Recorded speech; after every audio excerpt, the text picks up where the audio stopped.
Bismillahirrahmanirrahim students, I am your maths teacher. Let's start today's lecture. Last lecture में हमने decimal numbers पढ़े थे, अब हम इसकी टाइप्स पढ़ेंगे। ठीक है, तो डेसिमल टाइप्स ऑफ डेसिमल्स की कितनी टाइप्स है? 2 टाइप्स ऑफ डेसिमल्स होते हैं हमारे पास, terminating and non terminating decimals. ठीक है, टर्मिनेट होता है ख़त्म हो जाना, जैसे नाम से ही इसका मीनिंग ही ऐसा है कि टर्मिनेटिंग ख़त्म हो जाना। ठीक है, तो डेसिमल आपके पास जब पॉइंट के बाद नंबर्स आपके पास 2 आ रहे हो, 3 आ रहे हो, 4 आ रहे हो या 5 आ रहे हो, लेकिन कंटिन्यू आना हो। ठीक है, वो नंबर ख़त्म हो रहा हो उसको हम टर्मिनेटिंग डेसिमल कहते हैं, लेकिन वो कंटिन्यू ना हो। ठीक है, जैसे हमने ये 2-3 एग्जांपल्स लिखी इसकी। अब इसके बाद नॉन टर्मिनेटिंग डेसिमल देखें, जिसमें आपके पास नंबर्स ये कंटिन्यू हो, वो नंबर जिसमें जो एंड ना हो रहा हो। ठीक है, जैसे यहाँ पे देखें 1.257694, अब ये अगर डॉट्स है तो मतलब ये कंटिन्यू है, ये एंड नहीं हो रहा, तो ये नॉन टर्मिनेटिंग है। ठीक है, इसके बाद नॉन टर्मिनेटिंग में आपके पास 2 टाइप्स के नॉन टर्मिनेटिंग डेसिमल्स आ जाते हैं आपके पास, एक तो रिकरिंग डेसिमल और दूसरा नॉन रिकरिंग डेसिमल। अब रिकरिंग का क्या होता है? रिकरिंग का मीनिंग होता है रेपिटेशन होना। ठीक है, नंबर रिपीट हो रहा हो, जैसे आपके पास ये एग्जांपल है 1.6666, देखें 6 रिपीट हो रहे हैं। ठीक है, ये रिकरिंग डेसिमल है। इसके बाद ये देखिए 2.576, देखिए अब यहाँ पे 576 और 576 रिपीट हो रहे हैं, तो ये भी रेपिटेशन हो गया। ठीक है, एक नंबर भी रिपीट हो सकता है पॉइंट के बाद, 2 नंबर्स भी रिपीट हो सकते हैं, 3 भी हो सकते हैं। ठीक है, 4 भी हो सकते हैं। अब यहाँ पे देखिए एक नंबर रिपीट हो रहा है, सिर्फ एक नंबर रिपीट हो रहा है, वहाँ पे 3 नंबर्स रिपीट हो रहे हैं, तो ये रिकरिंग डेसिमल हो गया। इसके बाद आते हैं नॉन रिकरिंग डेसिमल्स।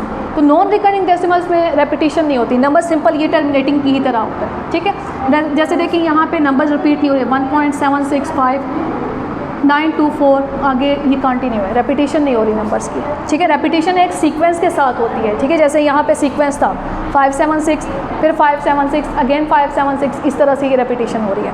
इसके बाद आते हैं क्वेश्चन पे, चेक वेदर 5/7 इज़ टर्मिनेटिंग और नॉट। ठीक है, टर्मिनेटिंग या नॉन टर्मिनेटिंग के लिए हम सिंपल क्या करेंगे? डिवाइड करेंगे। अगर तो आपके पास ये जो नंबर है ये टर्मिनेट हो रहा हो, ख़त्म हो रहा हो, आपके पास एंड पे आंसर 0 आ रहा हो, तो वो टर्मिनेटिंग होगा। अगर आंसर एंड पे 0 ना आ रहा हो, बार बार आगे कंटिन्यू है, रेपिटेशन हो रही है, ठीक है, आगे नंबर कंटिन्यू है, तो वो नॉन टर्मिनेटिंग होगा। ठीक है, स्टार्ट करते हैं। तो देखिए यहाँ पे 5 था, तो 5 पे डिवाइड नहीं हो सकता, तो हमने पॉइंट लगा दिया। 7 7 सा 49, 50 में से 49 माइनस किया तो 1 आ गया, अगेन हमने 0 लगा दिया, 7 1 सा 7। अब 10 में से 7 माइनस किया तो 3 आ गया, अगेन 0 हमने लगा दिया, 7 4 सा 28। 30 में से 28 माइनस किया तो 2 आ गया, और साथ में हमने 0 लगा दिया, अगेन 7 2 सा 14। 20 में से 14 हमने माइनस किया, यहाँ से देखें 20, आप सिंपल क्या करेंगे, यहाँ से कैरी ले जाएं, 10 में से 4 माइनस किया तो 6, 1 में से 1 माइनस किया तो 0। अब 7 पे 6 पे डिवाइड नहीं हो सकता, तो 0 लगा दिया, 7 8 सा 56। अब यहाँ से अगेन कैरी लेके जाएं, यहाँ पे 5 आ गया, यहाँ पे 10 आ गया, 10 में से 6 माइनस किया तो 4, 5 में से 5 माइनस किया तो 0, 40 आ गया, 7 5 सा 35। अब देखिए अगेन आप कैरी लेके जाएं, यहाँ पे 3 आ गया, यहाँ पे 10 में से 5 माइनस किया तो 5, 3 में से 3 माइनस किया तो 0। ठीक है, अगेन देखिए 5 आ गया, और हमने स्टार भी 5 से ही लिया था। जब हम यहाँ से इसको अगेन आगे डिवाइड करेंगे, तो यहाँ से लेके ये सारा 40 तक अगेन डिवाइड होगा। ठीक है, इसके बाद अगेन आपके पास आंसर 5 आ जाएगा, फिर अगेन आप 5 से लेके यहाँ 40 तक अगेन इसको डिवाइड करेंगे, लास्ट आंसर फिर आपके पास 5 आ जाएगा।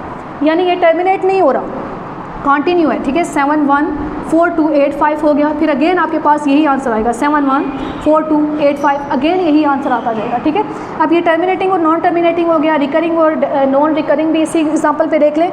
देखिए यहाँ पे ये आपके पास जो डेसिमल है ये रिपीट हो रहा है, 7 1 4 2 8 5, अगेन यहाँ पे यही डेसिमल रिपीट होगा, 7 1 4 2 8 5, अगेन आपके पास यही डेसिमल जो है रिकरिंग होगा, सॉरी रेपिटेशन होगा।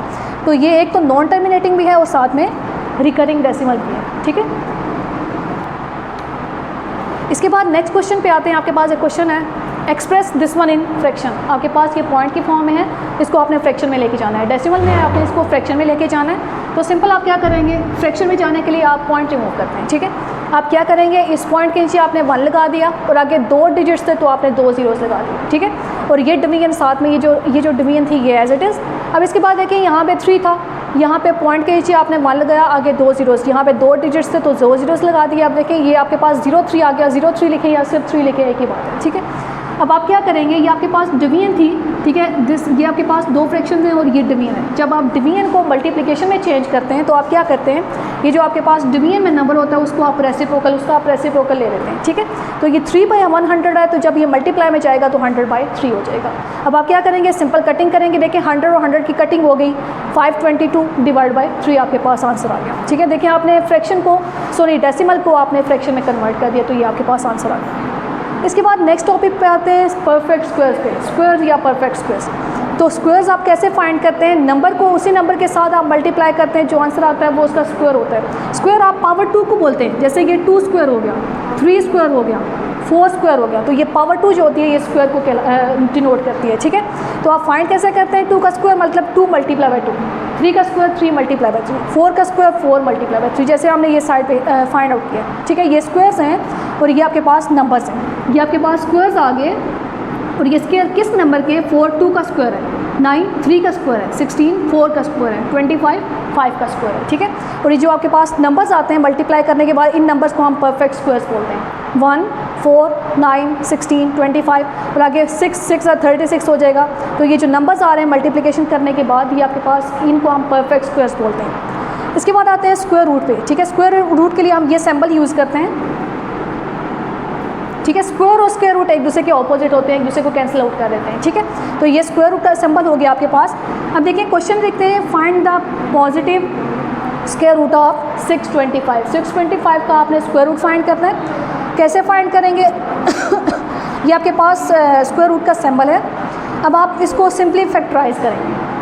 625 को आप पहले स्टेप क्या करेंगे, फैक्टराइज। तो 625 ये लास्ट में 5 आ रहा था, इस पर 5 का टेबल जाएगा, 5 1 ज़ा 5 और यहाँ पे 1 कैरी चला गया, 12 हो गया, 5 2 ज़ा 10, 1 कैरी 2 कैरी चला गया, 25 हो गया, 5 5 ज़ा 25। अगेन यहाँ पे लास्ट में 5 आ गया तो 5 का टेबल, 5 2 ज़ा 10, यहाँ पे 2 कैरी आ गया, 5 5 ज़ा 25।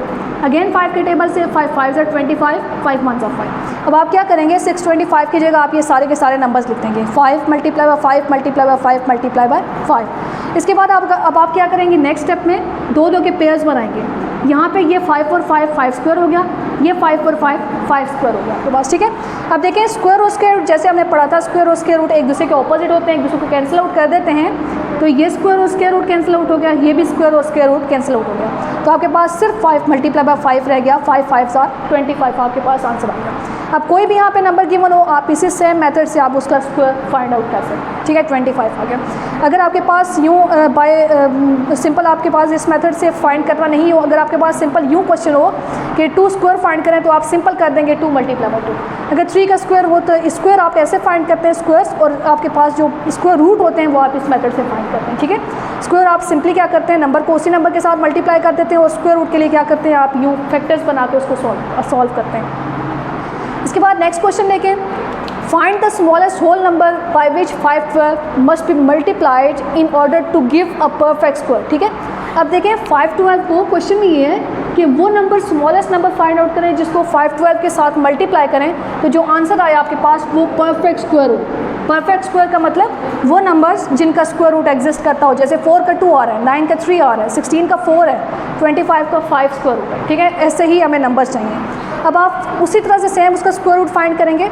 512 का हम स्क्वायर रूट कैसे फाइंड करेंगे, पहले हम उसको फैक्टराइज करेंगे, ठीक है।